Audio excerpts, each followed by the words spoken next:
Smoking is a truly transformative process. Smoke contains nitrates, which start a chemical reaction in any sort of protein.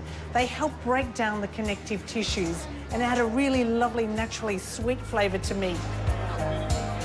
The way barbecue started in the United States is the fact that the farmer or the producer would always get the best cuts of the meat, and then the secondary cuts would always be handed down to the farm workers. They would take the secondary cuts, they would put it over a low heat, cook it for a long period of time, and actually it would taste better than what the farm owner would have because they would cook theirs hot and fast. Kansas City Barbecue Society pitmaster Jim Johnson is an expert at letting the smoke do the work. For us, smoking is low and slow. After an illustrious 26 years cooking on the Kansas City barbecue circuit, Jim has retired from competing to focus on educating barbecue enthusiasts around the world. I think that's going to be great. Barbecue competitions are hugely popular in the US, and it all starts with some specific cuts. So if you can, what we call in the US a St. Louis style cut. He's cutting the brisket off right now.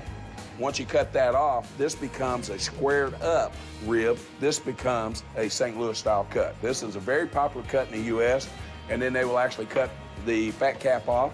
There we go. Excellent ribs to cook, backyard or competition. What we're going to do is we're going to make a quick dry rub. It will cause what we call a bark. So we're going to start with just a little bit of cayenne pepper. We're going to add a little chili powder to this. Celery. Celery seed enhances the taste buds. We're going to have a little bit of ground mustard, garlic powder. What I have here is a spicy paprika, and then I'm going to have a mild paprika. Brown sugar for sweetness, and then we're going to add just a little bit of the regular white refined sugar. And we're going to mix all this together. So this enhances the flavour of the meat but doesn't overpower it. And then what we're going to do is we're going to take olive oil. So we're just going to put a little bit on. You don't have to have much. And what I like to do is I start on the back side of the meat first, and I add some dry rub. I rub that in, and I go all the way around so that no side is unprotected.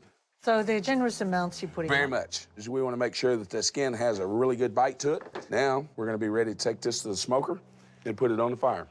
Tell me the device and how you manage temperature and smoke. You always have to have some sort of fuel to fuel the fire, and that's air. So we have to have a fuel source. So we have to have air coming in. Depending on the amount I open and close it is going to depend on the fluctuation in the temperature. So you have to have two airflows, one coming in, one going out. At the very top, we have very, very small openings here, or I can open it all the way up, and we're going to use this for low smoking. So what I want to do is close down the airflow going out. What I do is I take these onions and I take the cut halves and I put them down in the hot coals. There's enough moisture in this onion that what it's going to do is it's going to smoke. So we're going to impart just a little bit of flavor. You can smell them immediately, Jim. Immediately. And we always cook it bone side down. Now, as you see, we've got a flame there because we've opened the lid. That's the reason we have a lid on a smoker. Okay. Because that way we can close it off and control the temperature flow. We're going to max out at a temperature of 225 Fahrenheit, 107 C. So 2.5 hours in, Jim? We're halfway through the cooking process. Now what we're going to do is add our secret ingredient, which is peach wood. Just one? Just one piece. And it will add enough flavor profile to this. And the flavour of peach wood, Jim? It's a very light, subtle smoke flavor. We've been on 5 hours. We're at the very end now, so what we're going to do is look at that beautiful mahogany color. Absolutely gorgeous. What we're going to do now is we're actually going to put some barbecue sauce on the rib. So we're just going to have a flavor circus going on in your mouth today. So. Oh, it just melts away, doesn't it? It does. It's as tender as your mother's love.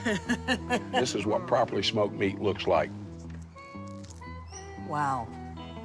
Yum. If this is what the poor folks eat, I'm sticking with it. It's really good.